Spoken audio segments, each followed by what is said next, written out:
Assalamu alaikum. Hello everyone. Today we have another lesson in Mega Goal 6. Today our lesson is self-reflection, which is the last lesson in this unit. But before we start it, let's take a quick overview of the previous lesson. In the previous lesson, we started with talking about the title of this unit, which is Lost and Found. And we are used to, in each unit, to have lessons, reading lessons, essays, writing some essays, listening to conversations and discussions about topics that revolves around the theme, or let's say the topic of the unit. For example, in this unit, Lost and Found, we've read some essays, we wrote some narrative essays or personal narrative essays. We've also listened to some discussions, conversations, and listening materials regarding items that were lost, then people found, and also we've listened to something about lucky people who were lucky enough to find treasures and so on. In the previous lesson, we had the 11th part of this unit, which is form, meaning, and function. In form, meaning, and function lessons, we try to integrate vocabulary with grammar. We learn a new structure, we learn a way of building a sentence, then we try to give some examples to make sure that we have understood what we have listened or what we have studied. In the previous lesson, we focused on more than one thing. We started talking about the imaginary situations for the past, and we said that we use the F clause to talk about something that didn't happen in the past. Why? To express regret or criticism. And the past perfect is used in the F clause. For example, this is the F clause. If Howard Carter hadn't persuaded his friend. So we used the past perfect. This is a past perfect verb. After that, we had an exercise with 3 sentences that where you were asked to rewrite the situations using hypothetical F clause for the present and the past. And after that, you can compare your ideas with your partner, and then we've shown the answers of each one of the examples together. After that, we moved to the second part, which is about the as if or as though. We said that we use as if and as though to talk about unreal situations. For example, we have here, he talks as if he were an expert in the field. We ask ourselves a question. Is he an expert? No, he is not. But he speaks or he talks as if he were an expert. Okay? So we're talking about something that is unreal. Or, for example, they act as though they hadn't cheated on the test. They had cheated on the test, but they act as though or as if they hadn't cheated on the test. After that, we have here another expression, which is it's high time or it's about time. We use them to talk about unreal situations where we try to express criticism that something should have happened or should have already have been done. For example, it's high time you found a job and earned a wage. He doesn't have a job and he doesn't earn a wage. So we say it's high time you found a job and earned a wage. That means you should have found yourself a job and you started earning a wage. Then after that, we went to this exercise where we had the chance to practice each one of these expressions. It's high time or it's about time, as though, as if. The first example is Terry Herbert wasn't dreaming when he found 11 pounds of gold. We have here 3 words in brackets. We were asked to use these words to rewrite the sentence. So we will rewrite the sentence by using these 3 words. Terry Herbert felt as though he were dreaming when he found 11 pounds of gold. Number 2, we aren't rich. Spending money as though. So we are not rich, but we want to use these 2 expressions, or we will rewrite the sentence by using these 2 words. We say we are spending money as though we were rich. So we are not rich, but we are spending money as though we were rich. Number 2, you should stop gossiping. So this is a thing that we are criticizing, okay? And we said that if we want to criticize something, we can use it's high time. So we say it's high time you stopped gossiping. Number 4, you didn't see something scary. Look as if. We say you look as if you had seen something scary. Number 5, Adil isn't an old man, but he walks as though he were an old man. Number 6, you don't own this house, but he is behaving as if or as though if you owned this house. Number 7, he didn't take lessons in public speaking, but he speaks as if he had taken lessons in public speaking. Number 8, Faris needs this job, but he's talking as though he didn't need the job. Number 9, my brother ought to take better care of himself. It's about time my brother took better care of himself. And the last one, she started the rumor, but she pretends as though she didn't start the rumor.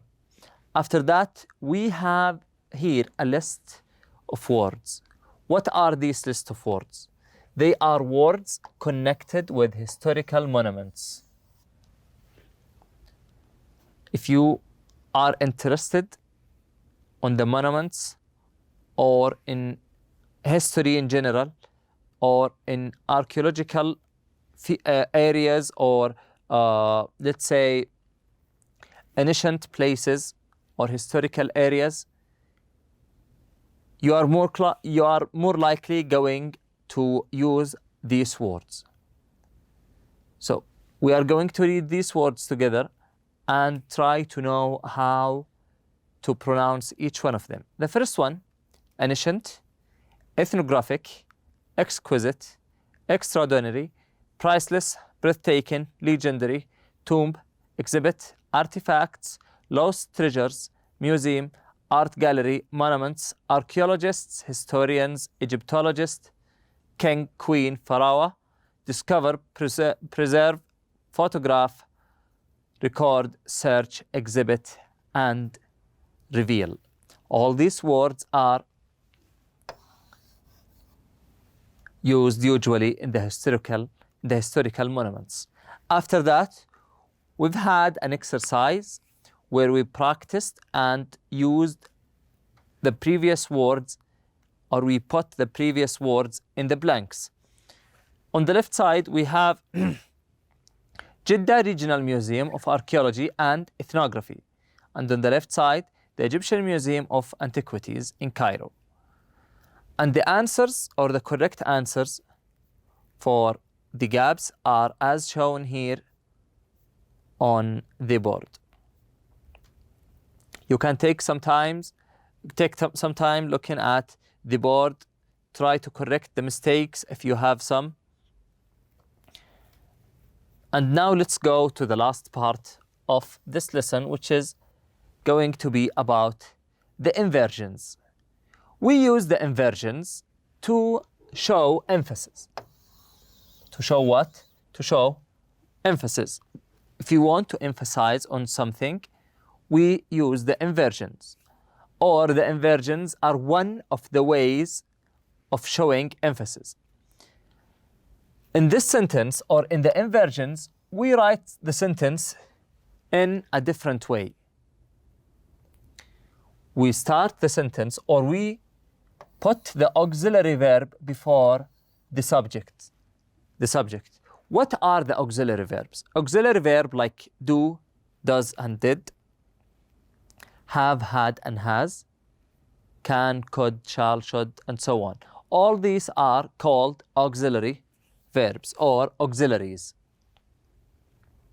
Usually, the auxiliary or the auxiliaries come after the subject. For example, we usually say I have, or she has, or they didn't go, okay, or he can.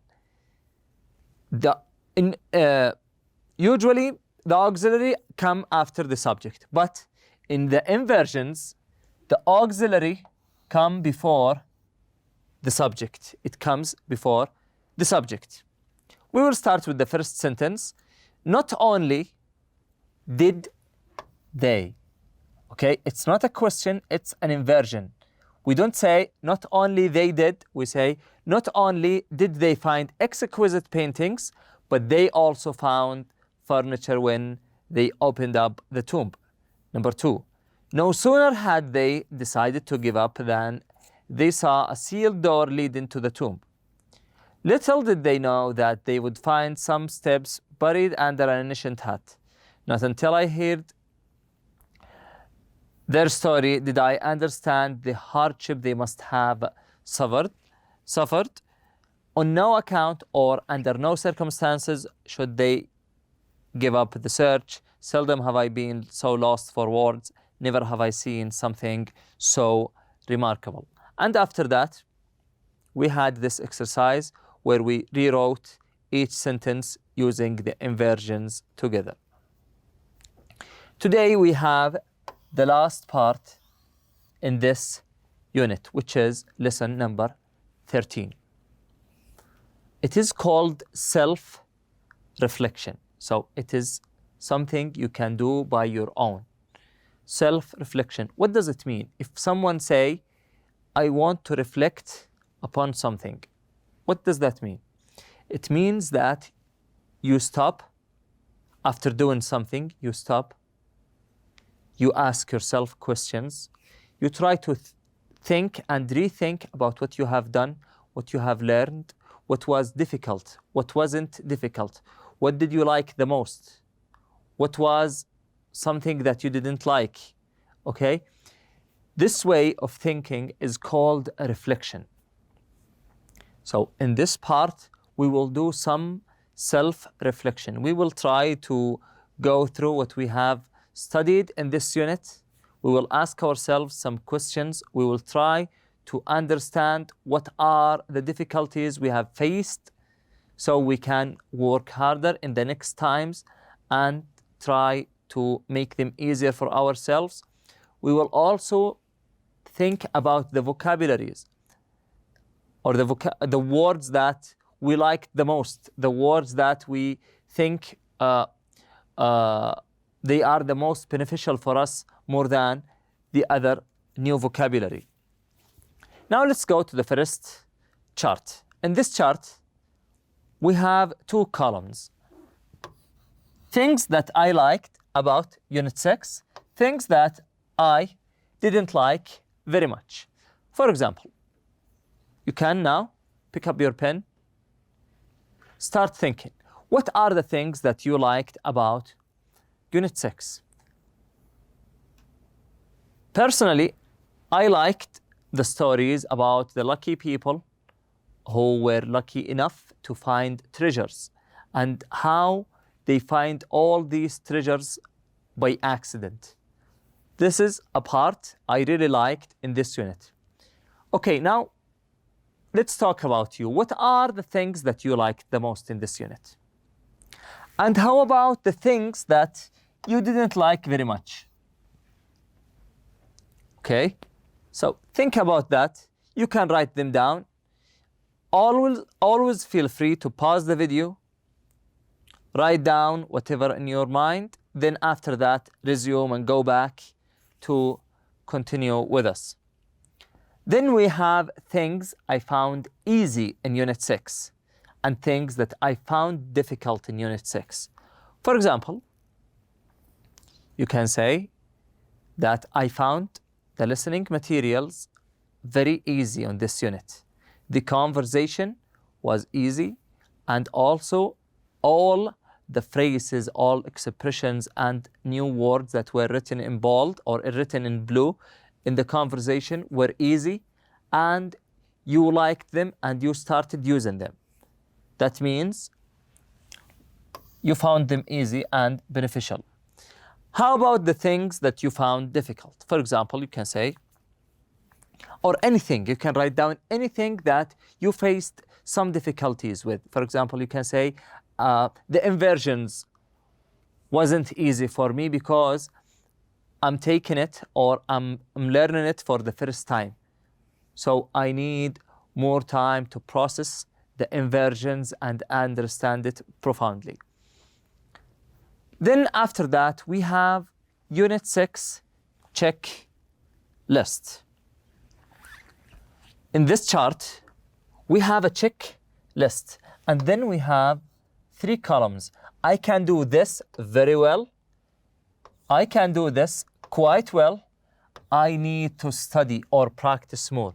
That means you are here 100% sure about what you know. Or let's say you are from 95 to 100%. But here you are from 75 to 90. While here you are less than 70%.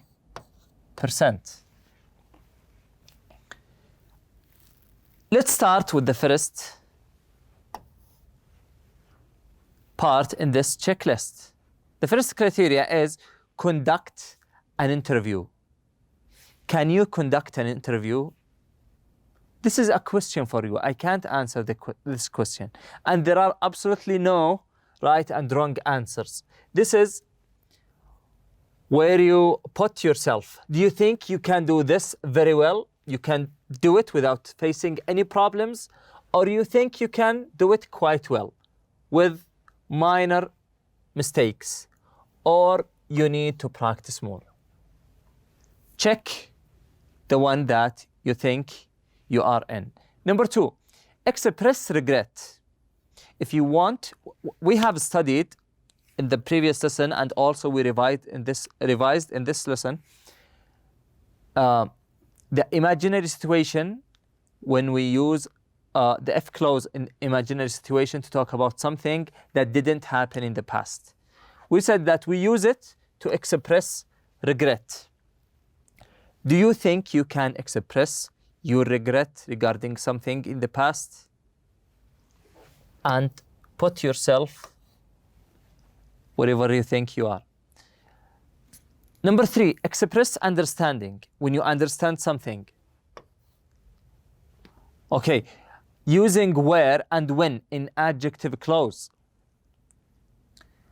And using whose in adjective clause.